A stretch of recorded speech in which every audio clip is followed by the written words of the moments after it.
ನಾಡಿನ ಜೀವನದಿ ಕಾವೇರಿ ತುಂಬಿದೆ, ಕೆಆರ್ಎಸ್ ಭರ್ತಿಯಾಗಿದೆ. ಈ ಹಿನ್ನೆಲೆಯಲ್ಲಿ ಇವತ್ತು ಮುಖ್ಯಮಂತ್ರಿ ಸಿದ್ದರಾಮಯ್ಯನವರು ಕಾವೇರಿ ಮಾತೆಗೆ ಬಾಗಿನವನ್ನು ಅರ್ಪಿಸಲಿದ್ದಾರೆ.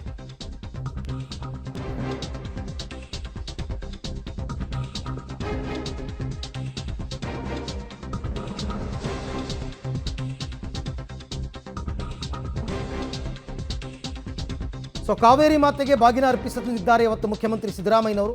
ಇದು 3ನೇ ಬಾರಿಗೆ ಅವರು ಮುಖ್ಯಮಂತ್ರಿಯಾಗಿ ಬಾಗಿನವನ್ನು ಅರ್ಪಿಸ್ತಾ ಇರ್ತಕ್ಕಂಥದ್ದು. ಇವತ್ತು ಬೆಳಗ್ಗೆ 11 ಗಂಟೆಗೆ ಅಭಿಜಿನ್ ಮುಹೂರ್ತದಲ್ಲಿ ಬಾಗಿನ ಸಮರ್ಪಣೆಯಾಗುತ್ತೆ. ವೈದಿಕ ಭಾನುಪ್ರಕಾಶ್ ಶರ್ಮಾ ನೇತೃತ್ವದಲ್ಲಿ ಪೂಜಾ ಕೈಂಕರ್ಯವನ್ನು ಕೈಗೊಳ್ಳಲಾಗಿದೆ.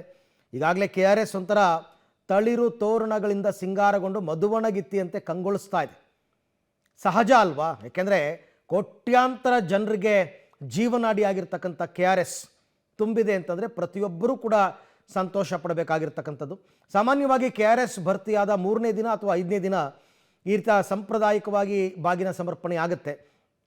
ಇವತ್ತು ಕಳೆದ ವಾರ ಎಲ್ಲ ಸೆಷನ್ ನಡೀತಾ ಇತ್ತು. ಹಾಗಾಗಿ ಇವತ್ತು ಮುಖ್ಯಮಂತ್ರಿಗಳು, ಉಪಮುಖ್ಯಮಂತ್ರಿಗಳು, ಹಾಗೆಯೇ ಜಿಲ್ಲಾ ಉಸ್ತುವಾರಿ ಸಚಿವ, ಶಾಸಕರು ಎಲ್ಲರೂ ಕೂಡ ಸಾಥ್ ಕೊಡ್ತಾರೆ. ಸಿದ್ದರಾಮಯ್ಯನವರು ಬರ್ತಾರೆ. ಸಿದ್ದರಾಮಯ್ಯನವರು 11 ಗಂಟೆಗೆ ಸರಿಯಾಗಿ ಕಾವೇರಿ ತಾಯಿಗೆ ಬಾಗಿನ ಸಮರ್ಪಣೆಯನ್ನು ಮಾಡಲಿದ್ದಾರೆ. ಅದಕ್ಕೋಸ್ಕರ ತಯಾರಿಗಳು ಕೂಡ ಭರ್ಜರಿಯಾಗಿದೆ. ದೃಶ್ಯದಲ್ಲಿ ತಾವೀಗ ಅದನ್ನು ಗಮನಿಸ್ತಾ ಇದ್ದೀರಾ. ಇವತ್ತು ಕೆಆರ್ಎಸ್ ಮತ್ತು ಕಬಿನಿ ಎರಡೂ ಕಡೆ ಹೋಗ್ತಾ ಇದ್ದಾರೆ, ಎರಡೂ ಕಡೆ ಬಾಗಿನ ಅರ್ಪಿಸ್ತಾರೆ.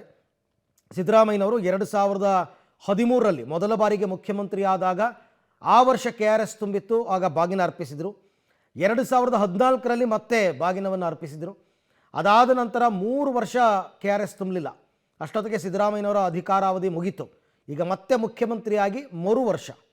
ಕಳೆದ ವರ್ಷ ಬರ ಇತ್ತು, ಮಳೆ ಆಗಿರಲಿಲ್ಲ. ಈ ವರ್ಷ ಬಾಗಿನವನ್ನು ಅರ್ಪಿಸ್ತಾ ಇದ್ದಾರೆ.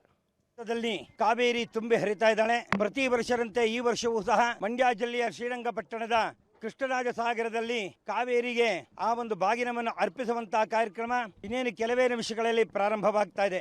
ಈ ಕಾರ್ಯಕ್ರಮಕ್ಕೆ ಕರ್ನಾಟಕದ ಮುಖ್ಯಮಂತ್ರಿಗಳಾದ ಸನ್ಮಾನ್ಯ ಸಿದ್ದರಾಮಯ್ಯನವರು, ಉಪಮುಖ್ಯಮಂತ್ರಿಗಳಾದ ಡಿ.ಕೆ. ಶಿವಕುಮಾರ್ ಅವರು ಮತ್ತು ಸ್ಥಳೀಯ ಶಾಸಕರಾದಂತಹ ರಮೇಶ್ ಬಾಬು ಮಂಡಿ ಸಿದ್ದೇಗೌಡರವರು, ಈಗ ಅನೇಕ ಮಂತ್ರಿಗಳು, ಶಾಸಕರು ಬರ್ತಾ ಇದ್ದಾರೆ. ಕಾವೇರಿ ಈ ಸ್ಥಿತಿ ಬಹಳ ಆನಂದವಾಗಿ ಸುಮಾರು 10-15 ವರ್ಷಗಳಿಗೆ ಮುಂಚಿತವಾಗಿ ಆಷಾಢದಲ್ಲಿ ತುಂಬಿರತಕ್ಕಂಥದ್ದು.